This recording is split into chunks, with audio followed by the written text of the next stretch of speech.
Long time no see, long time no speak. I wasn't supposed to do this video, but I saw videos from I saw TikToks from the Walkertown concert, and I saw guys saying Ruto must go, and I got so energized.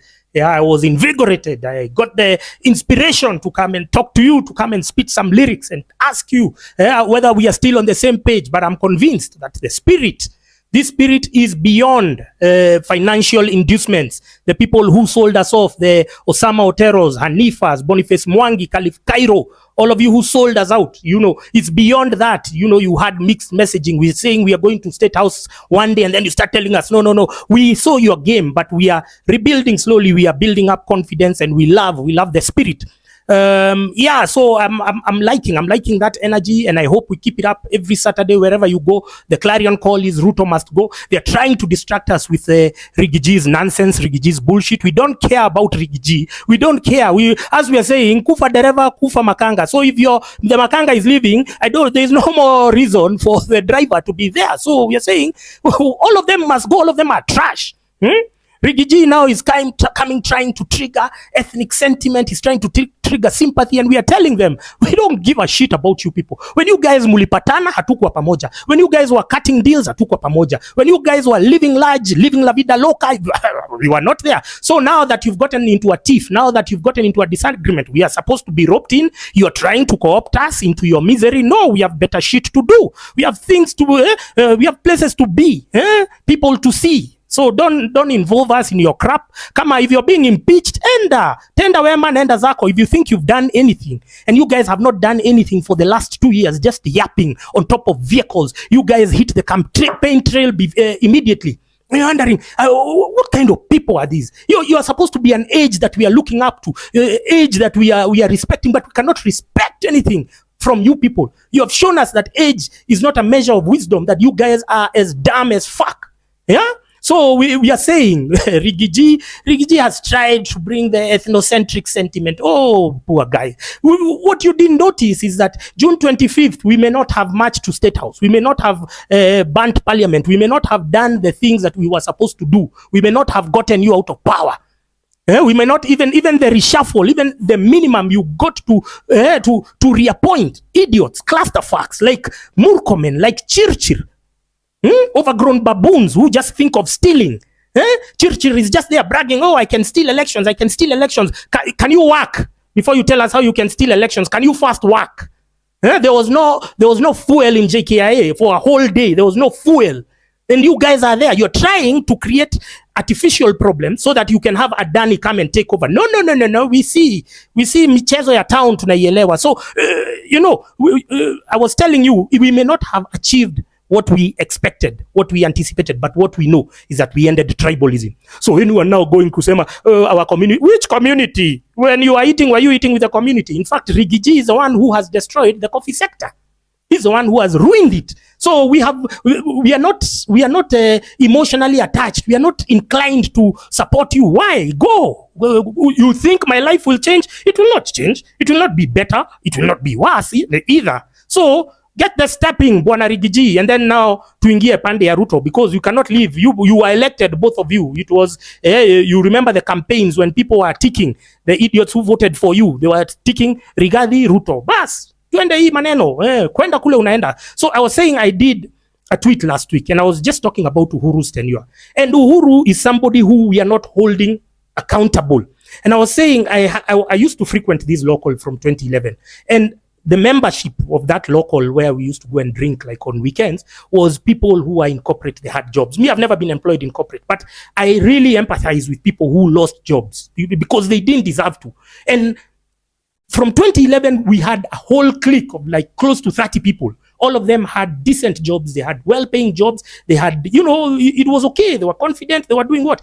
And by 2019, not a single person was employed.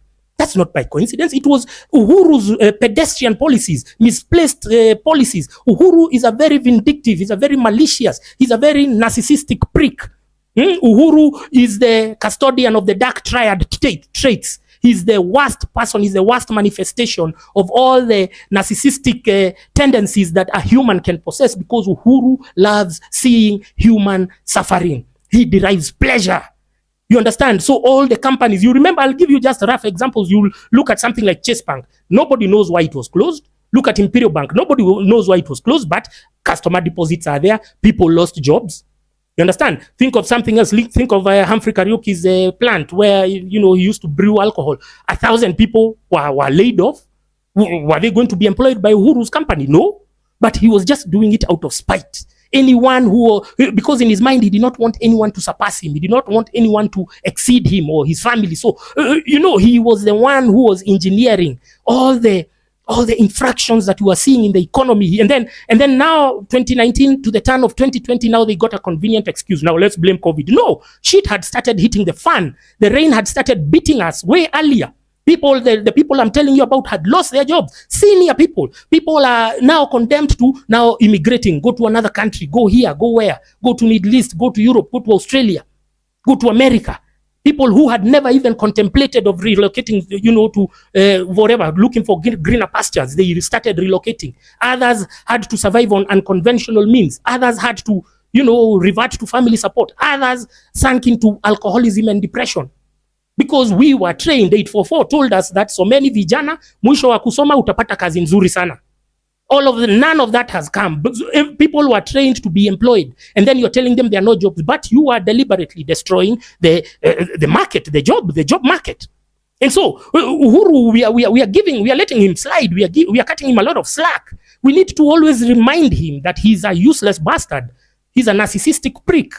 He's a hopeless, he's a demonic son of a bitch. We need to keep on reminding Uhuru Kenyatta because he's the author, he's the orchestrator of our collective misfortune. And I don't understand why you guys come at me just because I've used some colorful language. And then you're almost like ignoring the crimes against humanity that some of these people have committed. So it's not your duty to police language. You're policing grammar, you're policing vocabulary. That's not your work. You're supposed to see through.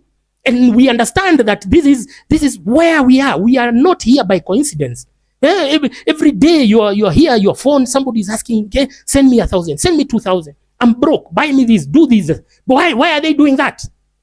They're doing that because this economy was destroyed deliberately. It was destroyed by people who are living amongst us. Should they continue living in peace? No.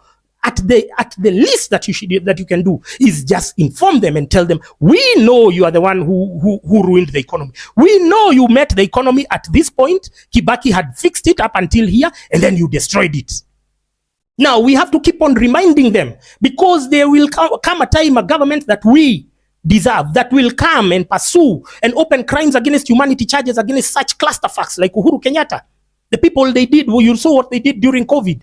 You saw, we don't know what Eurobond has done. We are being told we have debt that we have to pay. So up until you keep on reminding, it has to remain fresh in your collective conscience. Okay? So that's why I just came to say I'm angry that we are not holding some people to account. Can we step up? Can we rise to the occasion? Can we now make it our business to remind them every day, not to worship them, not some idiot like Rigathi Gachagua going on TV and saying Uhuru is the kingpin of Mount Kenya. Kingpin of who? Kingpin wa Mai? Kingpin wa Mataheko? Rubbish. Don't be saying some dumb shit just to or retweeting some dumb shit just to get retweets and likes and whatever and clout. You understand? So anyway, enjoy your Sunday. Thank you very much to the young guys who are shouting Ruto must go at the concerts. That's how our social spaces should be every day. So cheers. Enjoy your Sunday. Happy week ahead. I hope it's productive.